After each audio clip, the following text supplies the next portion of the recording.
It has been a long ass time since I read a book from cover to cover. I will admit that right away. I honestly don't remember the last time I did that.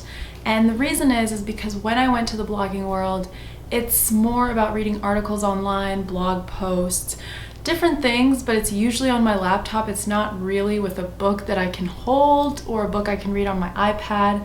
So that's my excuse. So the fact that I finished this book in about 2 days is amazing in itself, but today I just wanted to review Estee Lalonde's new book. It's called Bloom: Navigating Life and Style, and I just have a lot of thoughts about the book. It made me feel all of the feels, and I thought that I would talk through it a bit with you.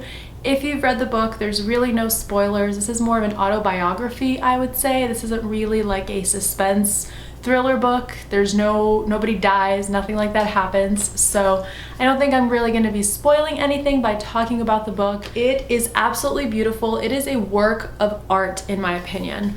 The book itself has so many beautiful images, beautiful, beautiful photography of Estee, her life, her dog, her friends, her family. I mean, it is a work of art. This is probably one of the most beautiful books I've actually ever purchased or seen, and I just love the way that she did this. It really felt like a long blog post.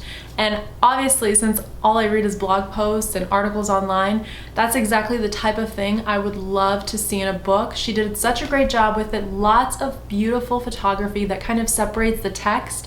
So when you see 2 pages of text, you get excited because you just went through a couple of images. So I really like the layout. I think that her and her team did an amazing job taking all the photos and just making the book aesthetically pleasing.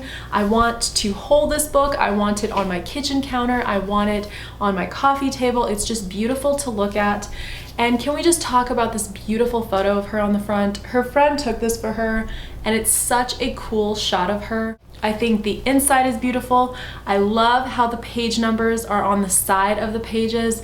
I am just obsessed with all of the design. Now, I want to give you a little bit of history about why I'm so passionate about this book and why I decided to even make a video about this, because some of you are like, what is so special about this book? Why this book of every book in the world? Basically, how this all started is, I think towards October of 2013, I'd been blogging all year, and I was slowly getting into being way more passionate about beauty. And I had a friend at the time, Sophia. She's now moved to Texas, so we don't keep in touch as much. But she said, hey girl, you're gonna love this girl that I see on YouTube. Her videos are awesome.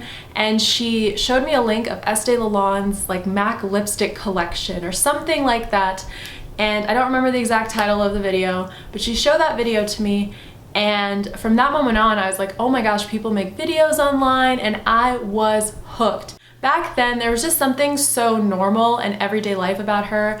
I just really love her personality. I felt like when she spoke to the camera, she was speaking to me, like she was having a conversation with me, and I was the person that she was kind of engaged with. And that's the one thing I feel with her videos. It was always so genuine, so personable. Fast forward to about December of 2014. So it's been about a year and a couple months, and I'm just as obsessed as ever before. I'm doing all the social media work, and I'm trying to build my own brand and my own business and my blog and my channel.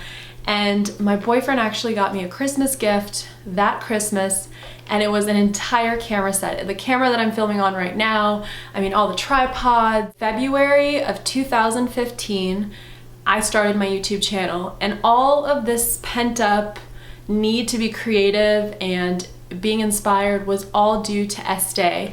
And sorry if this is a very long history for you, but it's just really the reason I'm so passionate about her work, about her channel, about her book, and the reason that this book was just different for me. It's the reason that I've come where I have today, because she is the person who inspired me to start my channel and just do things differently and not just talk about beauty and just be who you want to be. So that's kind of the history on why this is such a big deal to me. I just love her. She is the reason I'm so inspired. She has truly been that inspiration for me, because this is a new age and it's a new thing. Blogging and vlogging are 2 very new ideas.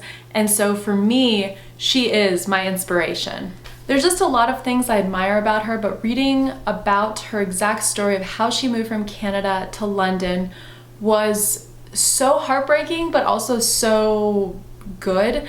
And that was one of the sections where I was just bawling my eyes out, because she moved away from her family and she loves her mom, loves her grandma, like she just loves her entire family, and her mom is really the one who raised her. And so when she moves to London, she's kind of making this decision of Aslan or family, and that struggle is so real. And I've also gone through that, where I've moved away from my family and it was like, go to Arizona or stay with my family and never have money. And it's like, we all make these decisions, but the way she broke it down, it was such a love story, and I really love that. I'm a sucker for love, but the fact that she went to London, moved across the world to be with someone is so admirable and just so brave and so courageous. And I just loved reading through that entire section. And then Aslan is he's so stoic to me and so interesting, because he didn't really understand how it could have been so hard for her to move, because he didn't go through that himself.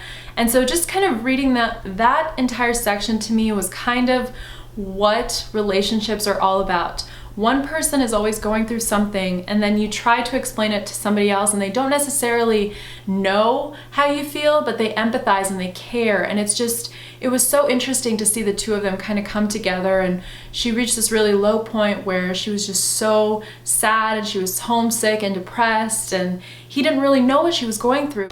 And then when I read her family section, her mom's letter just had me bawling. I was like a little baby, basically, because anytime parents speak fondly of their children, it always gets me at the heartstrings. And there's just something so real and so amazing about her relationship with her mother and her relationship with her grandmother. And it was just, I don't know, it was almost like I could feel the hurt when, every time she goes to Canada and she sees her mom and then they have to say goodbye, it's like, what that feels like, and you kind of understand it a little bit more. And so that really truly pulled at my heartstrings. I didn't really know her relationship with her brother was as strong as she kind of wrote in the book. I knew that every time they went to Canada, they were kind of joking around and all that. I didn't really know the extent of how important he was and how good of a relationship they still have, because usually when you have people in two different places, you tend to lose touch and you tend to not talk as often, but it sounds like that has never been an issue for her, and I thought that was really, really cool. There's just something so amazing about Amelia too, and when I met the two of them at VidCon in 2015, it was honestly such a great experience, because Amelia and Estee were exactly who they are in their videos in real life, and Amelia was just like the kindest, sweetest person ever. And this is something I was telling my boyfriend when he's like, how do you feel reading this book? Like, do you like it? Was it worth it? Are you actually reading the book? He's asking me about it, and I said it's almost like my best friend just wrote a book and I'm reading about her, because as I've watched her videos over the past 3 years, I feel like I've learned a lot about her through her Snapchats, her tweets, her Instagram posts, her videos. I just feel like I know her, and it's such a weird thing to say, but I feel that YouTube has made it possible for you to grow up and understand what someone's going through. So then when I'm reading her book, I'm sitting here saying, I remember that. I remember when she was really sad about this, or when she was really happy about this, or when she accomplished this. Like, I was there. I remember, or I voted for her, or, it's kind of weird. It's almost like this person in my life that I don't ever really see, but I hear through all the social media, is someone I truly know. And then reading this book was almost like the icing on top of the cake. And I actually met her in person. I was kind of the last person in a crowd because I was so nervous, and I thought, oh my gosh, I'm finally gonna meet her. And it's so weird. You think of seeing these YouTubers and you get so excited, but when you're actually in front of them, you're so nervous. And it's so bizarre because she's just a normal person. She's just working her ass off. She's doing her thing, but it was so nerve-wracking. And I told her, I said, I don't really know what to say. I'm so nervous. And she's like, there's nothing to be nervous about. And reading this book, knowing the kind of anxiety she has in social situations and how she's improved is so interesting to me, because she probably felt really awkward with me saying that to her, and she was trying to be strong for the both of us and say, no, there's nothing to be nervous about. So looking back on that, I feel like the next time I see her, I need to make a better impression. Anyway, I feel like I've already babbled on for so long, but I just wanted to pull a couple of my favorite quotes In chapter 2, when she's talking about people and she's talking about all these people in her life, she says, "My position as an outcast taught me the value of real friendships and the importance of being nice to people." And her story growing up was that she was basically an outcast, and there's actually a photo in here where she's with a group of people and she's the awkward one standing away from the group, whereas everyone else is kind of like hugging and touching. And I can't tell you how many of you have actually been in this situation, but I know that you have. All of us have a little bit of introvert within us, and all of us have some social anxiety, or we've experienced it at some point in our lives. It's inevitable. You've gone to a party at some point and felt, oh my gosh, this is awkward. I know one person and I don't really even know them that well, but I'm gonna go. And so reading about this in its raw format and the way that she was a young girl growing up and she had the social anxiety and she never really fit in was so honest and candid and real, and it just touched me, and it made me so sad when she's with this like group of girls. She bought this jacket to be in this group of girls, and they all leave school and they see a limo and it's this girl's birthday, and then they all just leave her and they're like, "There's no room for you, Estee." That has happened to me when I was younger too. I will never forget the day nor who did it, but I just remember the feeling, and it was heartbreaking, it was crushing. I cried, and I can just imagine those emotions. And so it's so real just reading that and seeing that she also went through this. And the thing that just made me laugh so hard is now her reflecting back on it. After she tells that piece of the story, she says, "What a bunch of bitches." And I was like, yes, that's exactly what they are. They're mean girls who are bullies, or they're just being mean. When she's kind of talking about friendships, I love this quote. "Friendships for me today in my 20s are quite different than the ones I had at school. I still find it difficult to truly connect with people, and honestly, I'm at a stage in my life where I don't force it. If we don't gel, I don't want to put on a fake facade and go for dinner to talk about absolutely nothing."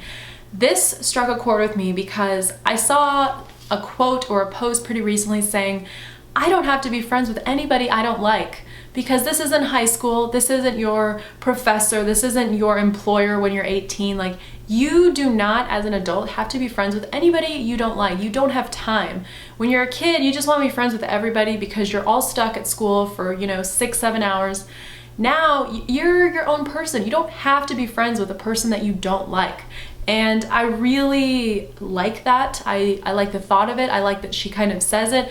If we don't gel, I'm not going to force it. We're not going to go to dinner. We're not going to have coffee just because we want to be friends. If we can't be friends, there's no point. You know what I mean? Let me know your thoughts. I'd love to start some discussions because there's so many things that I didn't talk about, because otherwise I would just be reading this book to you and then having a conversation after every paragraph. Ain't nobody got time for that. So definitely hit the like button if you like this video, and I would love to hear your thoughts on the book. Make sure you pick it up. See you all in my next video.